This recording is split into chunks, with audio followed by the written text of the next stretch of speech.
Hello and welcome back. మనం last వీడియోలో SA ఇంగ్లీష్లోని final కీలో వచ్చిన చేంజెస్ గురించి మనం డిస్కస్ చేసాం. ఇప్పుడు టీజీటీ ఇంగ్లీష్లోని ఇనీషియల్ కీ నుంచి ఫైనల్ కీలో ఏదైతే మార్పులు వచ్చాయో, ఏ ప్రశ్నలకైతే ఇప్పుడు ఆన్సర్ మారిందో దాని గురించి చర్చిద్దాం.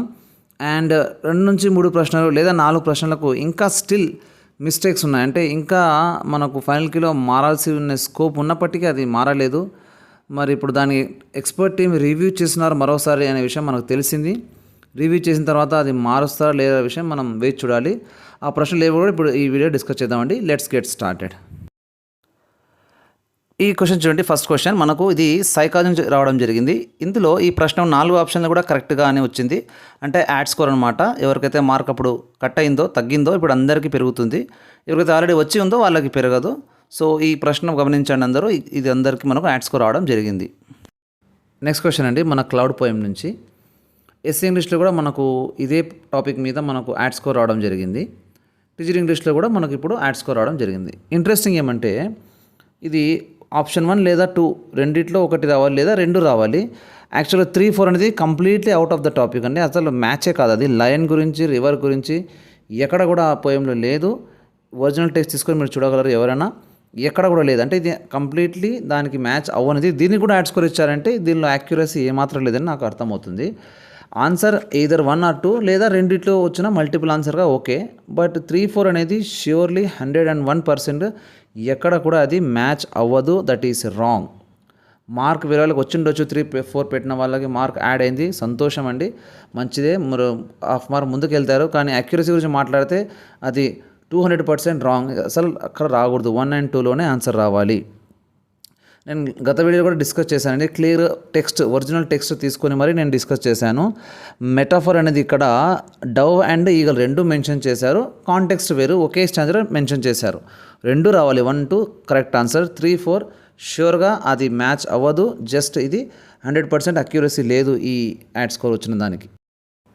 మనం 2 ఆప్షన్లు మ్యాచ్ అవుతున్నాయని అబ్జెక్షన్ మనం పెడితే మిగతా 2 ఎందుకు ఇంకా 2 ఇస్తాను మీకు అని అఫీషియల్ టీం వాళ్ళు మనకు 4 దానిలో కూడా ఆన్సర్ యాడ్ చేసి యాడ్ స్కోర్ ఇవ్వడం జరిగింది. అంటే ఇది మనకు బోనస్ లాంటిదో మరేమో నాకు అర్థం కావట్లేదండి. చూద్దాం మరి.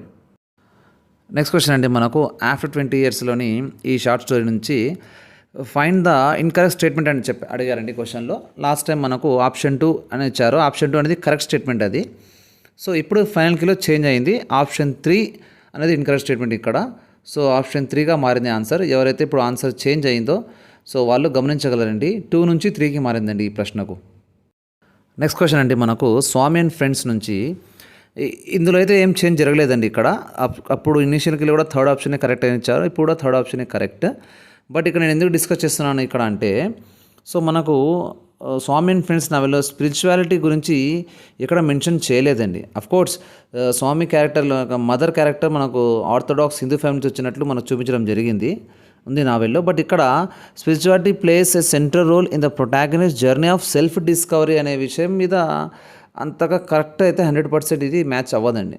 మరి వాళ్ళ బుక్లో ఉందేమో కానీ మనం చదివిన బుక్లో కానీ ఎక్కడ కూడా స్వామి అండ్ ఫ్రెండ్స్ నావెల్లో ఇది ఎక్కడ కూడా మ్యాచ్ అయ్యే అవకాశం లేదు. అంటే కరెక్ట్ 100% మ్యాచ్ అయ్యే క్వశ్చన్ అయితే ఆన్సర్ అయితే కాదు ఇది. నెక్స్ట్ క్వశ్చన్ అండి మనకు మెథడ్స్ నుంచి. So framing sentences with the right tense forms of the verbs అనేది సింటాక్స్కి ఇచ్చారండి ఇంతకుముందు మనకు ఇనిషియల్ కీలో. ఇప్పుడు అది గ్రామర్గా మారింది. ఎస్, సింటాక్స్ అనేది జస్ట్ సెంటెన్స్ యొక్క స్ట్రక్చర్ అండి. సబ్జెక్ట్, వర్బ్, ఆబ్జెక్ట్ అనేది ఇది మనకు స్ట్రక్చర్. ఇది సింటాక్స్. గ్రామర్ అంటే టెన్స్ అది ఎప్పుడైతే వాడామో అది గ్రామర్ కిందకి వచ్చేస్తుందండి. సో క్వశ్చన్లో కూడా మనకు suitable tense forms of verbs అన్నారు కాబట్టి ఇది 100% గ్రామర్కే మ్యాచ్ అవుతుంది. ఇది correct, thank god. So option మారింది, సింటాక్స్ నుంచి గ్రామర్గా మారింది, గమనించగలరు. నెక్స్ట్ క్వశ్చన్ అండి మనకు methods with in a curriculum అండి. సో ఈ క్వశ్చన్కి ఆన్సర్గా ఇనిషియల్ కీలో అయితే మనకు ఆప్షన్ 1 ఇచ్చారు. Methods are same for all students అని. 100% రాంగ్ అండి. ఇది యాక్చువల్లీ తెలుగు అకాడమీలోని స్ట్రైట్ క్వశ్చన్. సో అక్కడ స్ట్రైట్గా మిస్టేక్ ఉంది. సో ఇనిషియల్ కీలో కూడా స్ట్రైట్గా మిస్టేక్ చేశారు. సో రివ్యూ చేయడం ద్వారా అర్థమైంది. సో ఆప్షన్ 3 అనేది దీనికి మ్యాచ్ అవుతుంది. Methods are instructional decisions and approaches. So ఇదే కరెక్ట్ ఆన్సర్ అండి. ఆన్సర్ మారింది, గమనించండి. నెక్స్ట్ క్వశ్చన్ అండి మనకు అగైన్ మెథడ్స్ నుంచే. So interactive phase of teaching involves అని ఇచ్చారు. అప్పుడు ఆప్షన్ 3 ఒక్కటే ఆన్సర్గా ఇచ్చారు. ఇప్పుడు 4గా కూడా యాడ్ చేశారు. అంటే 3 and 4 రెండు కూడా దీనికి మ్యాచ్ అవుతున్నాయి. సో 3 and 4 పెట్టిన ప్రతి ఒక్కరికి మార్క్ యాడ్ అవుతుందండి. ఇది మీరు గమనించగలరండి. రెండు ఆప్షన్లు కూడా కరెక్టే అండి. నెక్స్ట్ క్వశ్చన్ అండి మనకు హర్బేషన్ స్టెప్స్లో రానిది ఏదైనా ఉందా అంటే second declaration of the topic అందులో రాదు. మిగతా 3 కూడా వస్తాయి. సో ఆప్షన్ 2గా ఇచ్చారు. ఇప్పుడు అంతకుముందు వచ్చేసి మనకు ఆప్షన్ 4గా ఇచ్చారు జనరలైజేషన్. అది 100% రాంగ్. సో వాళ్ళు రివ్యూ చేసి దీనికి మారడం జరిగింది. సో ఇప్పుడు ఆప్షన్ 2 ఒక్కటే ఇక్కడ దీనిలో రాదు. సో ఆప్షన్ 2 పెట్టిన వాళ్ళకి మాత్రమే మార్క్ వస్తుంది. మిగతా పెట్టిన వాళ్ళకి మార్క్ రాదండి, గమనించండి. సో నెక్స్ట్ క్వశ్చన్ అండి మనకు గ్రూప్ ఎవాల్యుయేషన్లో ఉన్న కీ అడ్వాంటేజ్ ఏంటి అని క్వశ్చన్ అండి. So option 3 provide subject assessment అని మాత్రమే అప్పుడు ఇనిషియల్ కీలో ఇచ్చారు. ఇప్పుడు 4గా కూడా ఆన్సర్ ఇచ్చారు. అంటే 4 వచ్చేసి మనకు offers comprehensive view of skills and knowledge అండి యాక్చువల్లీ అది. సో 3, 4 పెట్టిన ప్రతి ఒక్కరికి మార్క్ రావాలి. సో గమనించగలరు. సో నేను ఈ ఒక్క ప్రశ్న మాత్రమే కాదండి, ఈ వీడియో నేనైతే డిస్కస్ చేస్తున్నాను. ఇదే ప్రశ్నలని ఆల్రెడీ గవర్నమెంట్ ఫైనల్కి వదలక ముందే నేను అబ్జెక్షన్ ఏవైతే అబ్జెక్షన్ పెట్టడానికి స్కోప్ ఉందో అది అంతకుముందు డిస్కస్ చేశానండి. సో అన్నీ కూడా ఆల్మోస్ట్ మారాయండి ఫైనల్కిలో. అంటే నేను ఒక్కడే పెట్టడం వల్లే మారింది అని చెప్పడం లేదు నా ఉద్దేశం. సో నాలాగే చాలామంది అబ్జెక్షన్ పెట్టడం వల్లే ఇది సాధ్యమైందండి. So right is right, wrong is wrong అండి. మనం ఏ ఆలోచించకుండా అబ్జెక్షన్ పెట్టి. నెక్స్ట్ క్వశ్చన్ అండి మనకు ఫార్ములా అడిగారండి అరిథమెటిక్ మీన్ గురించి. సో ఇది మనకు అవుట్ ఆఫ్ సిలబస్గా వస్తుందని నేను అనుకుంటున్నానండి. ఎందుకంటే సిలబస్లో ఎక్కడ కూడా ఈ సెంట్రల్ టెండెన్సీ అనే కాన్సెప్ట్లో వస్తుంది. ఇది ఎక్కడ మెన్షన్ చేయలేదండి మన సైకాలజీ సిలబస్ కాపీలో. మనం ఎవాల్యుయేషన్ టాపిక్లో అయితే వచ్చే అవకాశాలు ఉన్నాయి అనుకుంటున్నాను. లేదు అది ఎక్కడే వస్తుంది సైకాలజీ అని ఎవరైనా తెలిసిన వాళ్ళు ఉంటే నాకు కామెంట్ చేయండి. విల్ ట్రై టు లెర్న్ అండి. ఎందుకంటే మనకు టీచర్ అనేవాడు ఆల్వేస్ లెర్నర్ అని, నేర్చుకోవాలి ఎక్కడి నుంచైనా. చూద్దాం. లాస్ట్ బట్ నాట్ లీస్ట్ అండి. సో లాస్ట్ పోయం నుంచి మనకు టెలిఫోన్ కాన్వర్జేషన్ నుంచి లిటరరీ ఆస్పెక్ట్ అడిగారండి. సో ఇక్కడ ఏం చేంజ్ చేయలేదు. సో చేంజ్ చేసే స్కోప్ ఉంది అనే ఉద్దేశంతో నేను ఇక్కడ డిస్కస్ చేస్తున్నాను. అప్పుడు ఇనిషియల్ స్కిల్ కూడా అదే ఇచ్చారండి, ఎంజాయ్మెంట్. ఇప్పుడు అలా ఇచ్చారు. బట్ ఇక్కడ సింబలిజం కూడా plays a vital role in this poem అని నేను స్ట్రాంగ్గా చెప్పగలను. ఎందుకంటే ఈ పోయం మనం ఎంజాయ్మెంట్ ఉంది అఫ్ కోర్స్. సో ఎంజాయ్మెంట్ కంటే ఎక్కువ ఇక్కడ సింబలిజంకే ఇది ఎక్కువ మనకు మ్యాచ్ అవుతుందండి ఈ పోయం. సో ఈ పోయం టీచ్ చేసిన ప్రతి ఒక్కరు కాలేజ్లో కానీ స్కూళ్ళలో కానీ ఎవరైనా టీచ్ చేసిన వాళ్ళకి ఇది అర్థమవుతుందండి. ఈ పోయం హైలైట్ వచ్చేసి మనకు సింబలిజం అండి, దాని తర్వాత ఎంజాయ్మెంట్ అండి. సో డామినెంట్గా అంటే ఇది ఎక్కువ సార్లు తక్కువ సార్లు చెప్పడానికి లేదు, రెండు సమానం అండి. సో ఇదండి మనం మొత్తం టీజీటీ ఇంగ్లీష్లో 8 క్వశ్చన్స్కి ఆన్సర్ మారింది. అంటే మనకు 4 మార్క్స్ డిఫరెన్స్ వస్తుంది. అంటే క్యాండిడేట్స్కి మార్క్స్ పెరగడం కానీ తగ్గడం కానీ 4 మార్క్స్తో చుట్టూ తిరుగుతుంది. సో ఎస్సీ ఇంగ్లీష్లో 7 వరకు మార్పులు జరిగాయి, దీనిలో 8 అండి. సో ఇదే అండి ఇప్పుడు టీజీటీ ఇంగ్లీష్లో జరిగిన మార్పులు. స్టిల్ ఇంకా చాలా తప్పులు ఉన్నాయని చాలామంది అభ్యర్థులు మనకు విద్యాభవన్కి డైరెక్ట్గా వెళ్ళి లేదా మెయిల్స్ ద్వారాను కాల్స్ ద్వారాను ఎవరు కూడా సాటిస్ఫై లేరు. ఏదో క్వశ్చన్కి ఇంకా మారే ఒక స్కోప్ ఉందని అందరూ భావిస్తున్నారు, నిజమే.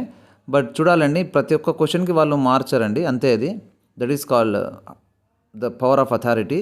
ప్రతి ఒక్క క్వశ్చన్ మార్చుకుంటూ కూర్చుంటే ప్రతి ఒక్కరు ఏదో ఒక, అంటే మెయిన్ ఏమంటే ఇక్కడ ఒపీనియన్ బేస్గా ఉన్నాయండి చాలా ప్రశ్నలు. ఒపీనియన్గా అంటే నా ఒపీనియన్ వేరే ఉంటుంది, మీ ఒపీనియన్ వేరే ఉంటుంది, ఇంకో ఒపీనియన్ వేరేగా ఉంటుంది. ఇలా ఒపీనియన్ బట్టి ఆన్సర్ మారాలి అనుకుంటే నిజంగానే కష్టం అవుతుంది. Finally authority decision is final అండి. We have to accept that. But still review చేయడం అనేది చాలా ఇంపార్టెంట్. రివ్యూ చేయాలి, 1-2 సార్లు కాదు, 10 సార్లు రివ్యూ చేయాల్సిందే. మనమైనా అఫీషియల్స్ అయినా 1-2 సార్లు బాధ్యత. Accuracy is first and foremost important thing అండి. స్టిల్ ఏదైనా వేరే ఒపీనియన్ బేస్ ఉంటే ఓకే, చూద్దాం దాని గురించి. సో ఏదేమైనా మనకు అఫీషియల్స్ మాత్రం రివ్యూ చేస్తున్న విషయం మనకు తెలిసింది. రివ్యూ చేయండి వాళ్ళని, కొంచెం టైం ఇద్దాం, నిదానంగా చూడండి. 1-2 సార్లు రివ్యూ చేసిన తర్వాత మనకు ఫైనల్గా ఆన్సర్స్ మారాలి. సో ఇక్కడ నేను చెప్పేది మారాలి, ఇంకోటి చెప్పేది మారాలి కాదండి. దానికి అక్యూరసీ ఉండాలి అండ్ కరెక్ట్గా తప్పుని తప్పు ఉండాలని చెప్పాలి, కరెక్ట్ని కరెక్ట్ చెప్పాలి. ఈ విధంగా జరిగితే చాలండి, మార్కుల తర్వాత ఆటోమేటిక్గా వస్తాయండి. ఇక్కడ మార్కుల కంటే నాకు పర్సనల్ నచ్చేది ఏమంటే సబ్జెక్ట్లో కరెక్ట్నెస్ అండి. కరెక్ట్గా జరగాలి, కరెక్ట్గా ఏ విధమైన లోపం లేకుండా మంచిగా అందరికీ మార్కులు రావాలి. దాని ద్వారానే మనకు ఉద్యోగం కూడా రావాలి. That's all for today's video అండి. Thank you so much for watching. మరి నెక్స్ట్ వీడియోలో మనం ఇంకో ఇన్ఫర్మేటివ్ వీడియోతో కలుస్తానండి. సో రిజల్ట్ కూడా అందరూ వెయిట్ చేస్తున్నారు. సో మెరిట్ లిస్ట్ కూడా త్వరగానే వస్తుంది. అప్పుడు వస్తుంటే ఎప్పుడు వస్తుంటే కాదండి, వచ్చిన తర్వాతే వచ్చినట్లు, వచ్చిన తర్వాతనే మనం డిస్కస్ చేద్దాం. Thank you.